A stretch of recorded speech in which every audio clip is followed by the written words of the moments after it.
really bad. Baka magka-tinnitus ka. Copy.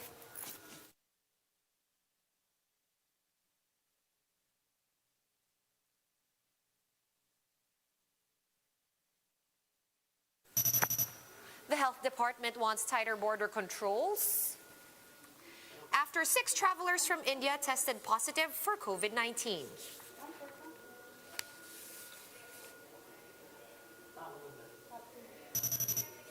The Food and Drug Administration says they've been reaching out to the Presidential Security Group to no avail on the issue of smuggled Sinopharm vaccines. The West Philippine Sea Task Force reports that the Philippine Coast Guard and the Bureau of Fisheries and Aquatic Resources shooed away Chinese vessels that were moored along the Sabina Shoal back in April. Senators and President Duterte's economic team met halfway on the executive order reducing tariffs on imported pork. And in lighter news, Signal Entertainment's Kalel 15 makes it to the Harlem International Film Festival in New York.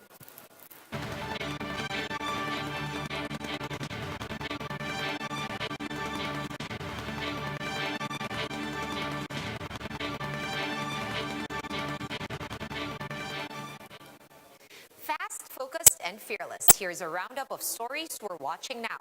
I'm Sean Yao.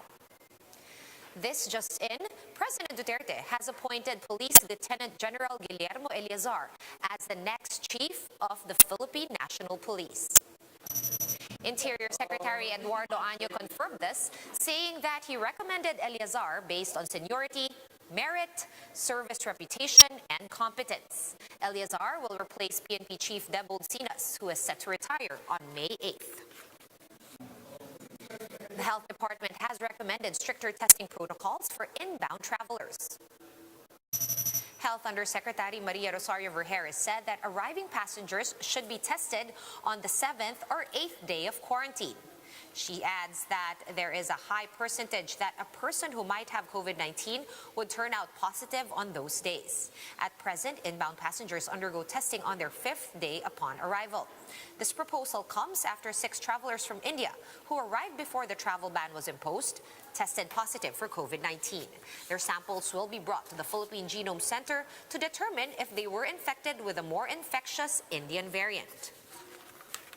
And the Presidential Security Group is still not cooperating with authorities in the probe into the supposed illegal use of Sinopharm jabs, the same vaccine recently administered to no less than the president. Greg Gregorio with the full report. A former top health official has expressed concern over the Food and Drug Administration's, quote, very weak position in terms of regulating the use of COVID-19 vaccines in the country. Then Health Secretary Esperanza Cabral made the remark in light of President Duterte's Sinopharm inoculation. Its regulatory function has been disrespected right and left by politicians, by other more influential people, and people who can pressure the Food and Drug Administration into doing things that they should not be doing. Cabral explained that the FDA's shortcomings started from the granting of special compassionate permit for Sinopharm. The Chinese jab was used among members of the Presidential Security Group despite not being approved for emergency use. No less than Defense Secretary Delfin Lorenzana had admitted that the shots were smuggled. When they were vaccinated, there was no compassionate special permit and no emergency use authorization for Sinopharm. But after that, FDA chose to regularize this irregular use of Sinopharm by providing it with a compassionate special permit. FDA Director General Eric Domingos said they're still looking into the matter, but they have yet to receive any information from the PSG more than 5 months since the inoculation. The DOH has also written to them, tried working with the Bureau of Customs to check in records if there are any signs of any smuggled vaccines, no? But blank wall, we're not really getting any information on that. The same shot was recently administered to President Duterte by Health Chief Francisco Duque himself. Spokesman Harry Roque explained that this was covered by the compassionate use permit issued by the FDA. In terms of safety and efficacy evaluation, the country's vaccine expert panel said they are having a hard time as Sinopharm has not yet submitted its application for emergency use authorization in the country. Doon sabi, mataas naman daw, pero we do not have the actual data, kaya mahirap po para sa amin magsalita. Kasi kami pag tumingin technical ang aming tinitignan. Unlike other vaccines, no detailed efficacy data have been released for the Sinopharm shot. For News 5, Greg Gregorio, we are One News. The Private Hospitals Association of the Philippines, or PHAPI, says that the ICU occupancy rate in Metro Manila is still high despite the downtrend in COVID-19 cases.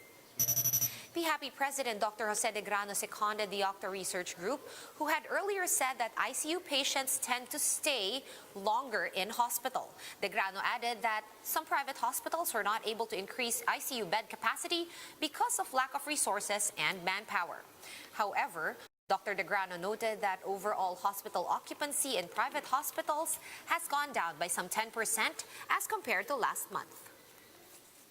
As far as I know, only the government facilities were able to increase or expand their ICU beds, but not the big hospitals, because it's not easy to expand the ICU facilities because you'll be needing, aside from the staff, additional equipment which are not easy to get. We'll have more stories after this quick break. Stay with us.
You're still watching One News Now. I'm Sean Yao.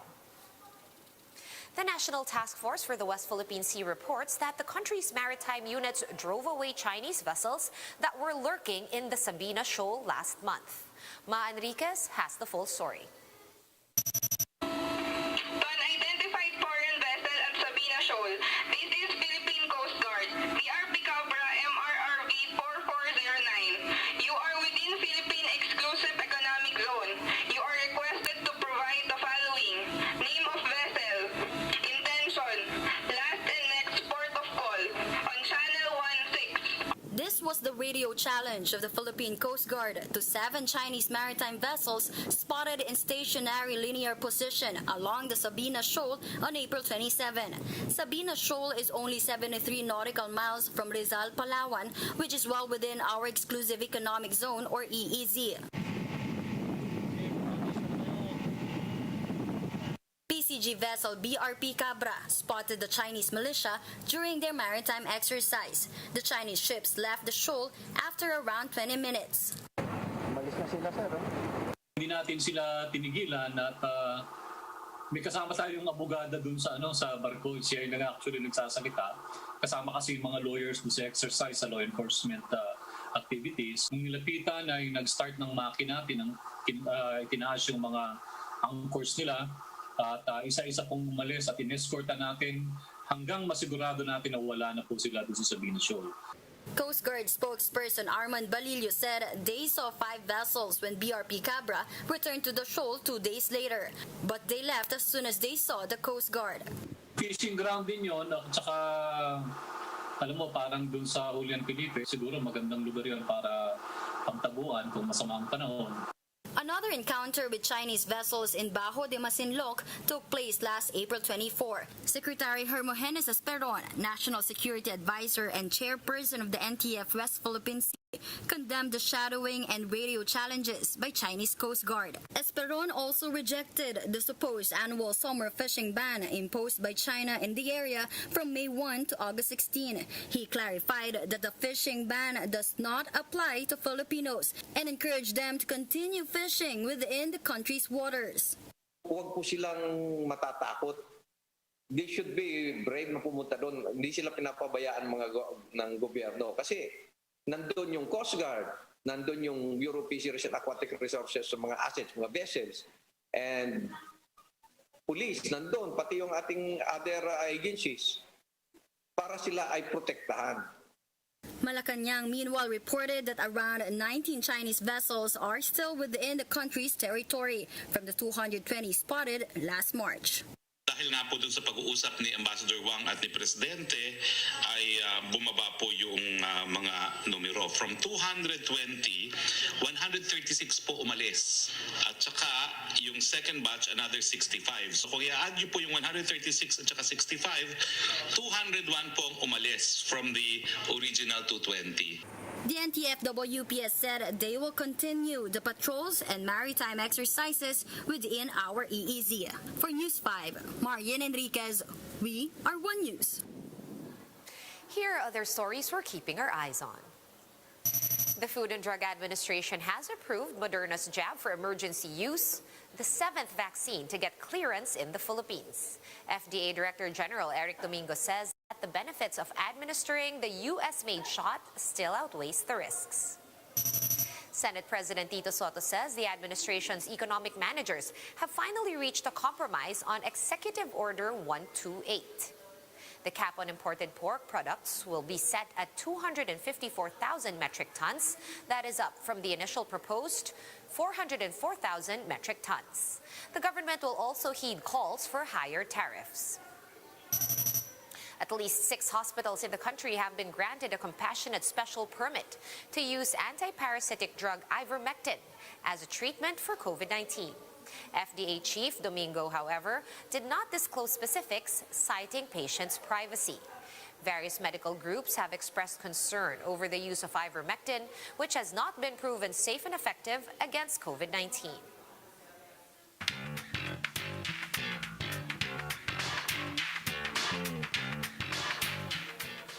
And award-winning movie Kalel 15 has been officially selected for the 16th Harlem International Film Festival in New York City.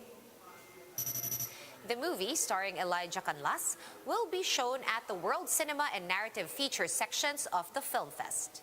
Kalel 15 is a film about the struggles of a teen diagnosed with HIV and was co-produced by the Idea First Company, October Train Films, and Signal Entertainment. For more updates, visit News 5, The Philippine Star, and Business World online.